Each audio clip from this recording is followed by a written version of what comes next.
Let's understand that as Black people, we are the most endangered species on earth. Let's also make a commitment that how long are we going to allow this carnage to go on? How long are we going to continue to be stupid? It's about the finances, my brothers and sisters. If we do not bring our finances together, if we do not understand that my $85 a month for a year is an investment in not only myself, but my children, my grandchildren, and generations to come, then who are we? What is the solution? Understand that the brain drain out of Africa started over 400 years ago with the children of Africa who were being taken out of Africa as slaves. Remember, when they were choosing which Africans to take out as slaves, they chose the fittest, the smartest, that who they felt would sustain and survive the rigorous journey across the Atlantic, followed by those who have left Africa in recent years in search of greener pastures, some running away from famine and wars. But the end result is Africans around the world are building other nations while we are allowing our beloved continent to languish or be exploited. The colonizers have been in Africa for centuries. All they have succeeded at doing is building infrastructure designed to do nothing but extract resources out of Africa. That's all they have done, and that's all they plan to continue to do. We're the only ones who can change that paradigm. And that means the African diaspora must wake up. That means the African diaspora must understand what is really going on and not understand Africa from the eyes of the colonizers, from the eyes of the media that have chosen to paint Africa as a diseased and dying continent in need of rescue. As Black people around the globe, why is it that we are so disrespected no matter where you go? And I often say, was there a memo sent out to say wherever you go, if you are not a Black person, you see a Black person, you're automatically superior to them, and you have a right to disrespect them? This memo did not miss anybody. It went to non-Black people. But here's the real shocker. It also went to us Black people to say, accept that you are inferior. You automatically take an inferior position. And I'm going to have to tell you something that has become a realization that and this is where I am stuck as I try to understand, how did this message just go through and percolated so through? Now we are on automatic pilot. It's almost as if we've undergone a genetic mutation. We don't even have to be told. We pass it on to our children. What's up, guys? Welcome back to my YouTube channel once again. My name is Dash Lifestyle. Kindly for watching me for the first time, remember to subscribe, like, share, and also comment. So guys, I want us to continue watching this powerful and a warning message from one of our African leader. She's known as Dr. Arikana. Dr. Arikana, she's sending a warning message to the Western country, to the United States government, because of how they are treating Black Americans. And also, she's warning the Western country to stay away from African country, and also to stay away from Black people in the continent. And also, guys, Dr. Arikana, she wants all Black people to unite, the Afro-Caribbean uniting with the Black Americans, and African people uniting with all Black people in the continent. So kindly, guys, watch this video till the end, then I'll be back with more comment. It is a serious problem for the West, for sure. I think the West did not see it coming. However, it was very naive of the Western nations to think that the exploitation of Africa was going to continue unabated forever. The West is definitely, if I may use a four-letter word, not so kind, they may be pissing in their pants, because what's happening in Africa is indeed a revolution, and a revolution that's way past due. So you see it as a revolution, but what kind of revolution is it, in the sense that do you think this is throwing off repression from France, from the United States, from the African heads of states, particularly those heads of states of the former French colonies? Majority of them were just puppets put in place to continue the same French legacy, which basically boxed them in, where it said you have no control of your military, you have no control of your natural resources, you have no control of your finances. And if you continue from those 3 areas, you are free to rule your country any which way you want. What power does that president have?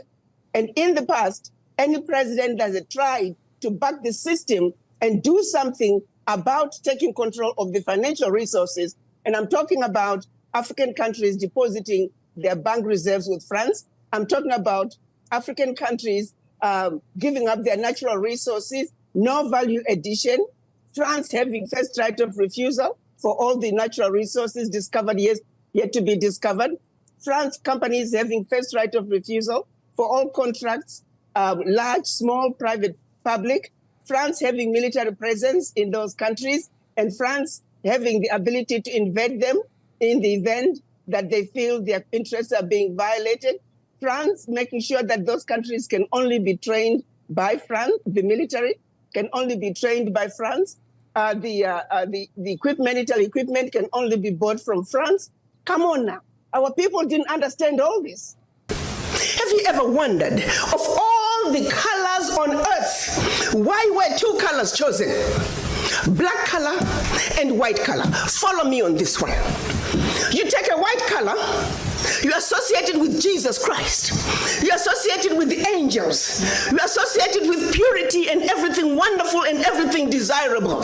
And then you take a race that's not even white and you say you are white. Yes. And then you take another color. You associate it with the devil.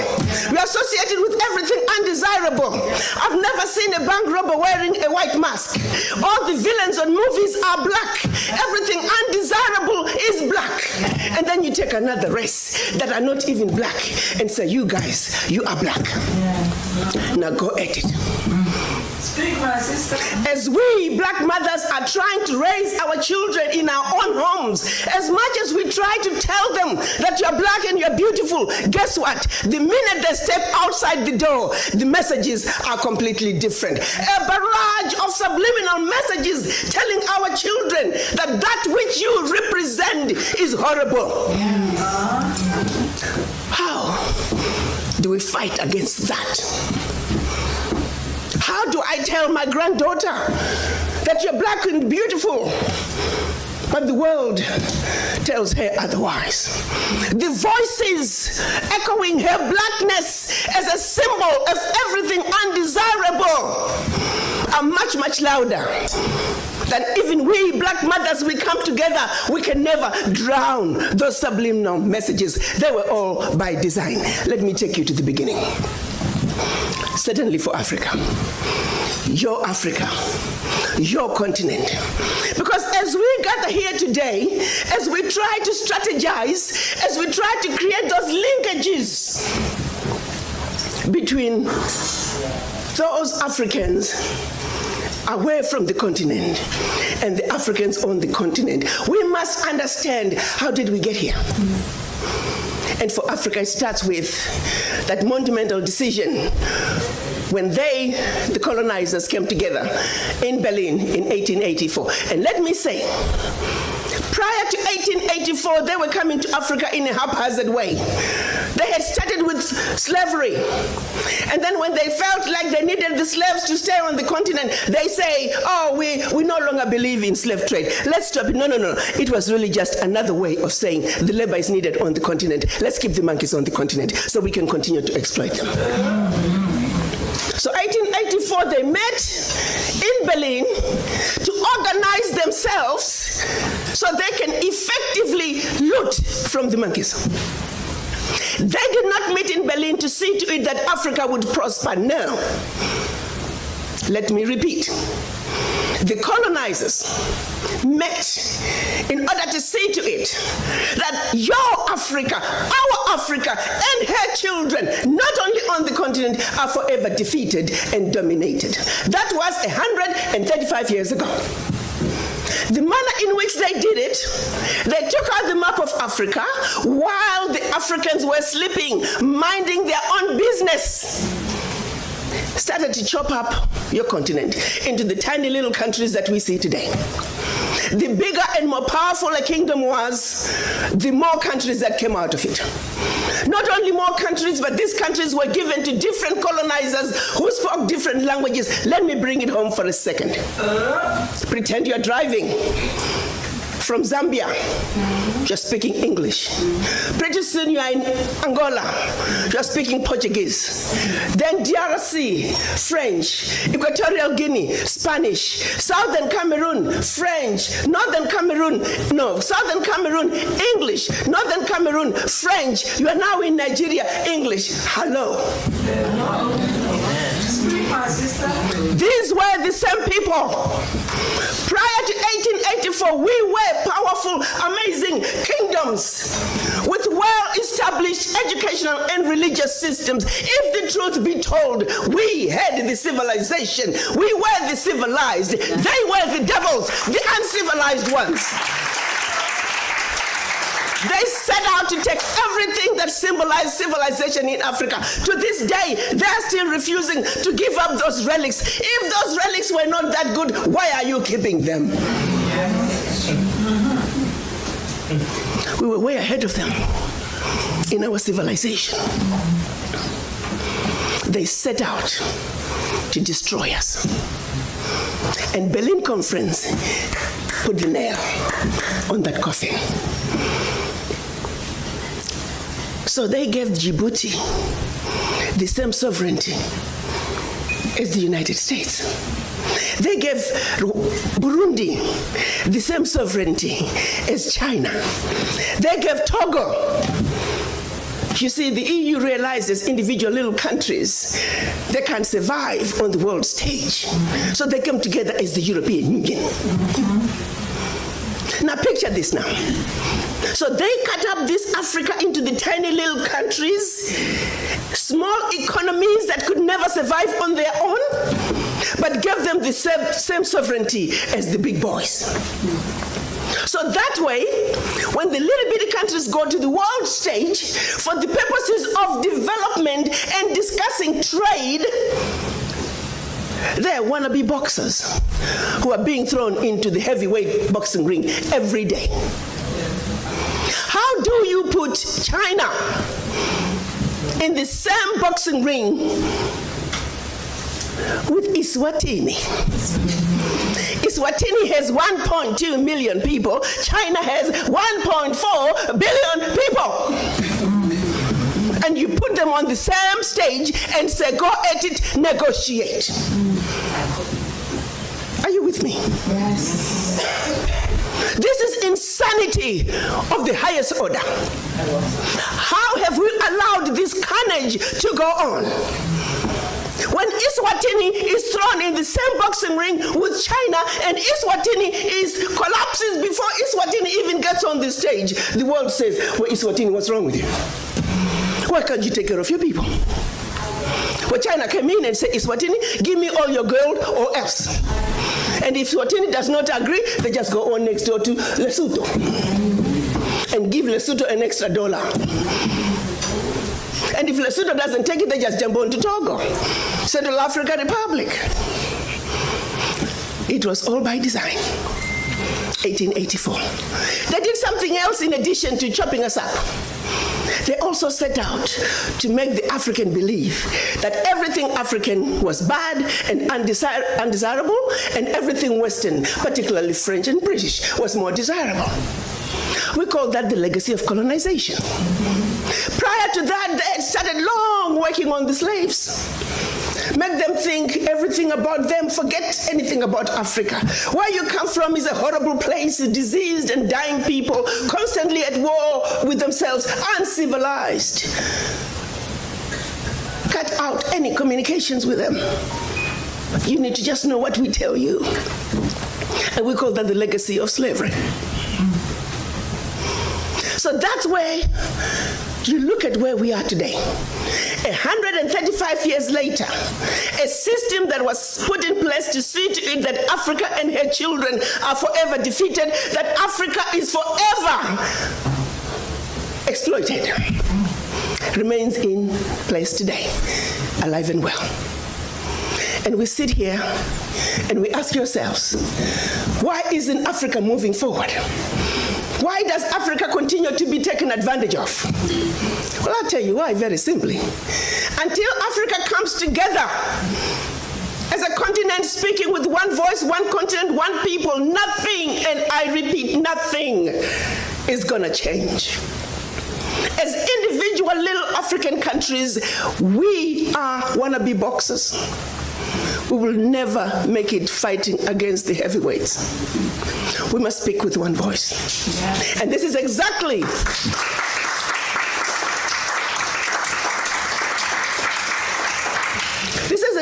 what our Pan-African leaders wanted to see happen in 1963 when they came together in Addis Ababa, Ethiopia. They clearly stated that Africa for the Africans at home and abroad, and that African Union was now. That Africa must speak with one voice. It is the only way for Africa to take its rightful place on the world stage. Sadly, when they went to Addis Ababa in 1963, they were divided. We had two factions, the Casablanca group and the Monrovia group. The Casablanca group were saying Africa for the Africans at home and abroad, and African Union now. This was Ghana, Guinea, Mali, Egypt, Morocco, Algeria, and Tunisia.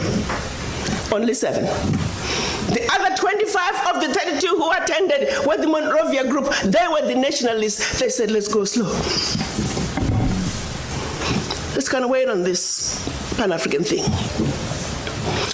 55 years later, 56 this year, we're still going slow.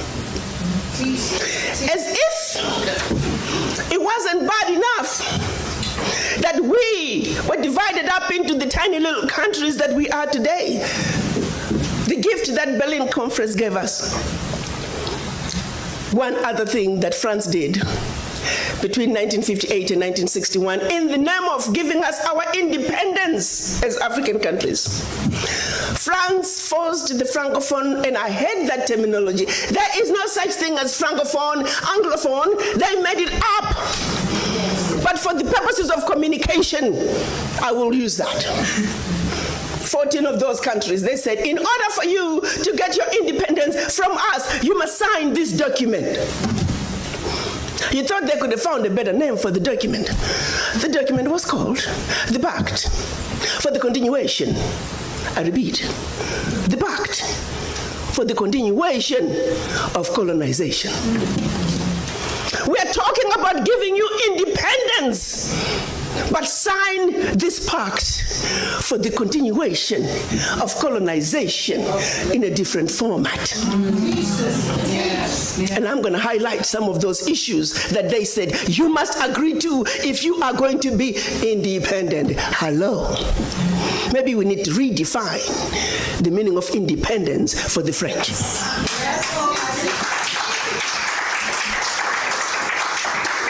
First, France said, you see, you monkeys, you don't know how to manage your money. We're going to demand that you deposit 85% of your bank reserves with the French Minister of Finance. Under the French Central Bank, under the control of the French Minister of Finance. France is then going to take your 85% bank deposits from each and every one of you. Deposit those funds in the French stock market under the French name. And you may or may not know the returns. Today, as we speak, the latest figures are saying for every 14 billion that France invests in the stock market from Africa, they are realizing upwards of 300 billion in return. Every year in, year out, because of these deposits from the African countries, France is taking out of Africa over $500 billion. Now figure it out. For every 14 billion, the returns on the investment are over 300 billion, and they are taking over 500 billion. So in actuality, France is taking out of Africa trillions of dollars year in and year out. From us poor people, Africans. Back to the pact.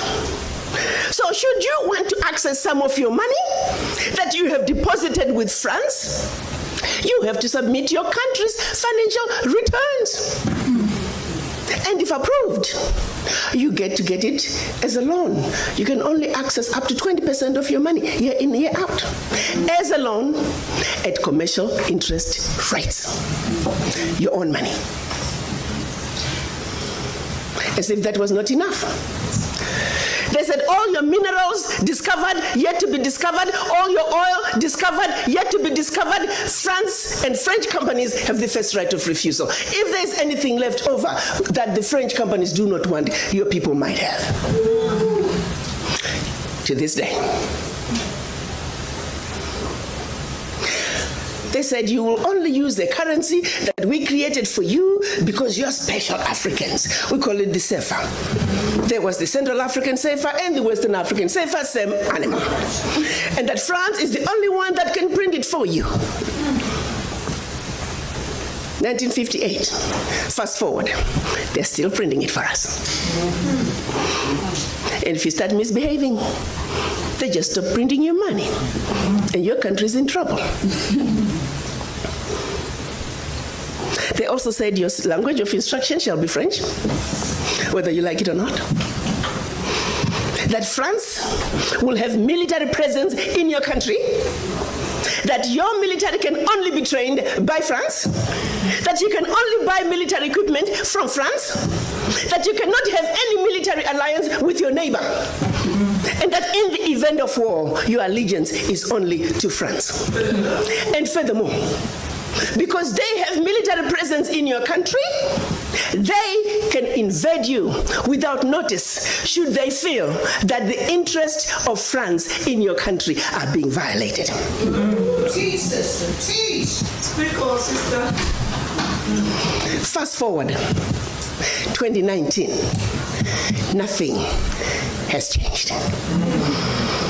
The same people who have the audacity to tell us that we are poor countries, they are taking trillions out of Africa every year. And what is the African doing? Like an obedient, programmed black man, we just give in. We know the facts, but we just do nothing about it. Now, you have to say some of the fears are real, because in France that has sold you inferior equipment to theirs, France that has trained your military to be inferior to their military, they are now in your country. They can invade you. They have the permission to do so. They can destabilize you. And then one might say, why is it that African leaders haven't done anything about this deplorable situation? Well, let me tell you, my brother and sister, they have tried. Documented to this day, 22 coups where leaders were assassinated. France had something to do with it. The first 7, when they decided they were pulling out of the CFA and that they're going to print their own money, they were assassinated. Every time an African leader has tried to do what's best for their country, they were assassinated. Majority of them aided by France. It's a known fact. And then others, they were just mercenaries who felt that when there was a natural resource discovered in one country, they wanted to create a coup. So while the country is thrown into a civil war, they're siphoning the natural resource. We know of one particular story that had we not known about it, it would have been, oh, there we go again, the Africans. In about 25 years ago, a group of young, rich, white kids were having fun in Cape Town. They found out that there was oil in Equatorial Guinea that had just been discovered, and they wanted it. So they set out a plan to have a coup in Equatorial Guinea. So while the Guineans are busy fighting a civil war, they will be siphoning the oil. But they made one mistake. There were 2 planes. One was to leave South Africa, stop in Zimbabwe, pick up more ammunition on their way to hunt in Equatorial Guinea.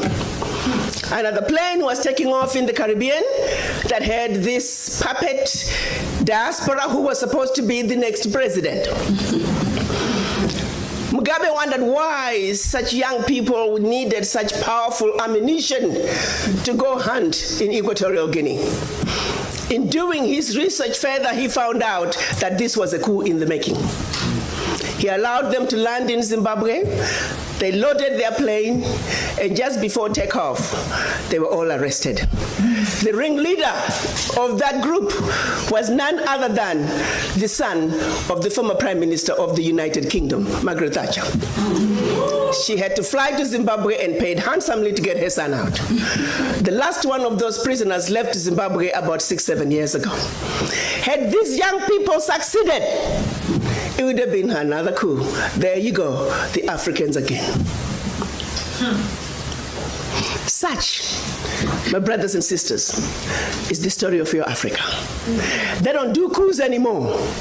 They simply create instability. So when you hear of an instability in an African country, ask yourself, what is really going on? Because what they are telling you is really going on is just a shiny object. The real issue is over here.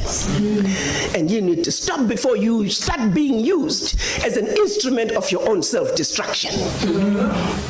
They want to throw to you, our African leaders are corrupt. I just love that buzzword. Remember what I said, we need to define some of these words for them. Do you really want to know what corruption is? I like to think as black women, and we're going to talk about us black women here. We're smart people. There are two thieves. One is carrying a briefcase with $50 billion, which is what they say, oh, gets out of Africa every year for corruption. And by the way, they only tell you the 50 billion gets out of Africa. They don't tell you where it's going. You see, corruption is a team sport. We want all players. We want all players to come to the table. Okay, fine, we give it to you. 50 billion is going out of Africa. And then there's another thief over here with a briefcase with 500 billion sisters. Which one should we go after first? Wow. They want us to spend time. I am not saying we should not talk about corruption out of Africa. Don't get me wrong. Yes, we must talk about the thief carrying the $50 billion, but we must also not forget the thief that is carrying 500 billion. And by the time that thief is done investing that 500 billion, we're looking at trillions out of Africa. Now, do you see how quickly the 50 billion becomes the larger crumb under the table? And they're busy pointing at you. Oh, you see your brother, he got the bigger crumb under the table. I'm like, hell no, I want to be on the table. Don't get me stuck in the mud under the table when the real issues are on the table. We are not even on the table, my brothers and sisters, to tackle the issues that truly matter for our Africa. We must realize that. Let's refuse to fight over which brother got the bigger chunk under the table. That's right. We want to get on the table. That's right. And the only way for us to get on the table is to understand our circumstances, is to understand how we got here, to see our Africa with 2020 vision. So we, the beautiful, intelligent, sophisticated, highly adaptable, and totally indestructible Africans can do what we need to do to move our Africa from the doldrums where we were left by the Berlin Conference, from the losing lane that we were left in by the Berlin Conference, into the right lane, where we can truly look at our issues and address them as Africans for Africa. So all is not lost, my brothers and sisters. The wishes of our Pan-African fathers from 1963, March last year, the African leaders got together and signed a decision that is now putting us on the path to finish the unfinished business of the Berlin Conference. They signed what we are now calling the African Continental Free Trade Area, where Africa is now going to negotiate as a bloc, as one continent, one Africa, one heart, one soul, one mind. Yes, sir.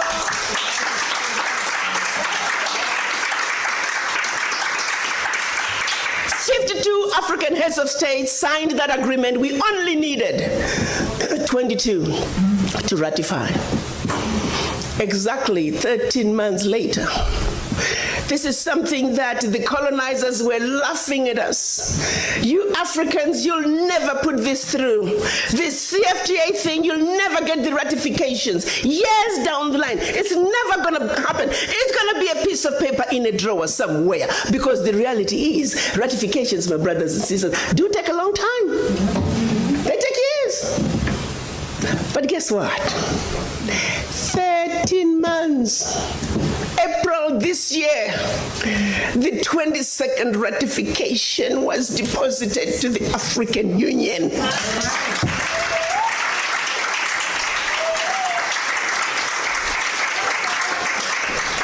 We're now sitting on 23 and more are coming. Because you know what? The sleeping giant is rising. The sleeping giant has found her teeth, and you recognize, let me underscore, the sleeping giant has found her teeth. Her teeth. Yes. Game is over. When I speak to businesses in this country, my mandate is to see to it that Africa and the United States are the best partners the world has ever seen. America, the United States, and the Americas is the only region that has a heritage connection to Africa. And it is for that reason, in particular, that I'm on a mission to see to it that the marriage between Africa and the United States is the best marriage the world has ever seen. It is a marriage that's going to give birth not only to many children, but many beautiful children. I'm a woman on a mission. Yes. Yes. And that's why. That is why it is important that we begin to understand each other. That the misconceptions, the misunderstandings, the Africans don't understand the Americans, and the Americans don't understand the Africans. Our Caucasian brothers and sisters come to the negotiating table on a high horse. To them I say, get off your high horse. Yes. And we come to the negotiating table feeling automatically inferior. I also say to all of us, you are just as good as anybody else. Get off that underground. You need to rise up somewhere in the middle. We must rise up, they must come down. And somewhere in the middle is where we are going to have the truly desired, meaningful conversations that are going to take us where we need to be. And this is why we are here today. Thank you. My son Kwame, I thank you for all the wonderful creating that bridge that's going to get us to the table with a clear mind, clear vision, understanding that when we understand each other, it is then and only then can the children of Africa take their beloved continent to its rightful place on the world stage, the place that we have vacated for far too long. But we are now saying enough is enough. We, the children of Africa, as a united front, we're going to come, join our hands, and sing the best melody the world has ever heard as we waltz our way to our motherland, not as 55 African countries, not as 1.27 billion brothers and sisters on the continent, not as over 400 million African diaspora around the globe, but children of one mother Africa. Let's give the world the best melody the world has ever heard. You see, birds sing not because they can, they sing because they have a song. As children of one mother Africa, we do have a song. Let's join hands. Let's give that world that beautiful song as we waltz our way across the Atlantic back to the... Allow me to share with you briefly that in 1945, 13 Jewish men met in the library. They didn't even have a place to meet. This was soon after Holocaust. The ideas they came up with during that meeting were based on two facts, two realizations: that there was a need for them to unite, for them to speak with one voice when it comes to issues pertaining to them and their country. They also realized that their unity was useless if they did not back it up with financial resources. So that is all they did. They united. They said, we may not like each other as individuals, but when it comes to their Jewishness. When it comes to Israel, they stick together like superglue. They also pulled out their financial resources. If I may stop for a second, use Israel as an example and the Jewish people. The Jewish people own this little bitty tiny little piece of land, which is a desert. There's only 15 million Jews around the world. Compared to Africa, we have the largest landmass on earth, richest continent on earth, and over 400 million African diaspora. The Jews, their little bitty country that is a desert, financially, they control the world, whether you like it or not. When those Americans in Charlottesville were holding their tiki torches, talking about the Jews will not replace us, you never saw a single Jewish man on television complaining. They complain with their finances. Their dollars speak for them. Jews do not go and borrow money from anybody. They fund themselves. They're probably the most powerful people financially. Their money speaks for them. What do we do instead when George Floyd gets killed and many others? We're on the street, we make noise, and that's it. If everybody that protested could put $1 and say, yes, we want to protest, but we're also going to do something about it, now we could get somewhere. We could get somewhere. Translate those voices into finances. Let's make that bridge. Let's create that bridge. Let's take a page from the Jews. Let's understand that as Black people, we are the most endangered species on earth. Let's also make a commitment that how long are we going to allow this carnage to go on? How long are we going to continue to be stupid? It's about the finances, my brothers and sisters. If we do not bring our finances together, if we do not understand that my $85 a month for a year is an investment in not only myself, but my children, my grandchildren, and generations to come, then who are we? What is the solution? Understand that the brain drain out of Africa started over 400 years ago with the children of Africa who were being taken out of Africa as slaves. Remember, when they were choosing which Africans to take out as slaves, they chose the fittest, the smartest, that who they felt would sustain and survive the rigorous journey across the Atlantic, followed by those who have left Africa in recent years in search of greener pastures, some running away from famine and wars. But the end result is Africans around the world are building other nations while we are allowing our beloved continent to languish or be exploited. The colonizers have been in Africa for centuries. All they have succeeded at doing is building infrastructure designed to do nothing but extract resources out of Africa. That's all they have done, and that's all they plan to continue to do. We're the only ones who can change that paradigm. And that means the African diaspora must wake up. That means the African diaspora must understand what is really going on and not understand Africa from the eyes of the colonizers, from the eyes of the media that have chosen to paint Africa as a diseased and dying continent in need of rescue. Let's understand our Africa as African diaspora. Let's understand our role.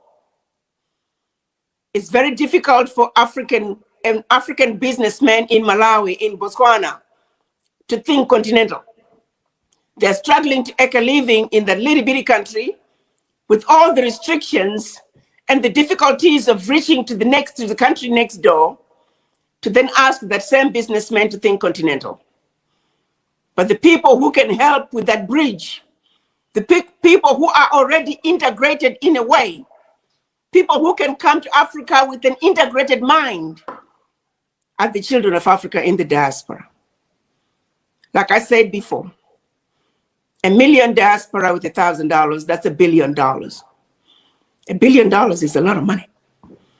And then you take that 1 billion, let's do it a year in and year out. Financial resources We need to pull our funds together. We need to begin to look at our continent as a continent. What do the market women in Africa need today? How do we begin to make it possible for a market woman in Nigeria to sell to the market woman in Kenya what she cannot find in Kenya but is in Nigeria? How do we begin to loosen those trade barriers? It's a level one. I'm hoping that the African Continental Free Trade Area can begin to address those issues, but looking at what we have right now, when you see countries still blocking borders, still making it difficult for Africans to travel freely around the continent, all of our challenges, if we begin to understand them, they all go back to the mind. We must open up our Africa. We need a single African currency. It's just that simple. We can't talk about the AFCFTA and still have 44 different currencies. We can't talk about a single Africa if we still have to carry a passport to travel around our country. We can't talk about progress within Africa if we still are having to fight all these various wars in the different countries as little bitty different military. Africa needs to truly begin to look at what are the needs of the continent. How do we move 1.27 billion people? Let's have a strategy for that. How do we feed 1.27 billion people? Let's have a strategy for that. How do we house?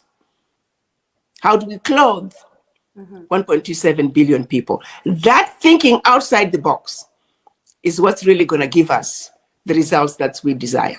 But as long as Togo is strategizing for Togo, as long as Djibouti is strategizing for Djibouti, we are defeated before the game even begins. And that's exactly where they want us to be. That's exactly where they put us with the Berlin Conference. And that's why it saddens me to think of 130 years later since the Berlin Conference, we're still suffering from the effects of the Berlin Conference. So again, our challenges, while there are many, there are challenges that we can address. But for us to be able to address these simple challenges, like border issues, need for a passport, single currency, single monetary policy, single stock exchange, basic things that we should just do automatically, it goes back to the mind. Because we get so divided. The French are coming in. If you're Francophone, so to speak, why do we even call ourselves Francophone? If we're Anglophone, look at ECOWAS and the ECO in West Africa. They can't come to an agreement on something that is so obvious and so terribly needed. I don't want to sound like a broken record. Our problem goes back to the mind. Our ability to solve our problems, it starts with the mind. I'm sorry to say, but it is saddening, it is disappointing, it is frustrating. And as a mother, you look at it and say, my children, what happened? Why can't we wake up from this slumber? Why can't we wake up and say enough is enough? We got to come together. We got to trust each other. And we've got to protect and defend each other against these invaders. How long are we going to continue to mistrust each other, to not believe in each other? How long are we going to continue to be stupid and continue to do the same things over and over and expecting a different result? Albert Einstein called it insanity. I would hope we can all look in the mirror and say insanity no more. Prior to independence, if you were colonized by the British, those are British companies. If you were colonized by the Portuguese, by the Germans, by the French, those are the major employers in your country. At independence, they just lay low, but they've never left. They're still mining. They're still running most of the industry. 75% of the minerals being traded at the London Stock Exchange are coming from Africa. So we need to strategize and see how we can get into manufacturing, get into mining, those pillars of development that are currently owned by the same people who have been oppressing us? How do we strategize to get ourselves into ownership of the pillars of development? Because we can talk all we want, but if we don't get into these sectors, we're always going to be noisemakers. I like to agree with Professor Lumumba when he says he doesn't blame the Chinese. The Chinese are taking advantage of our Africa because we are missing in action. I was talking to the managing director for the Zambian Development Agency. He said, Ambassador, every day I go to work, I have Chinese lined up outside my office. Not even Zambians are lining up, let alone Africans or African diaspora. So what are we supposed to do? We need development in our countries, but our people are not coming in to take advantage of the opportunities. That's one. The other issue is a lot of these contracts are contractor funded. And that brings us to issue problem number 2.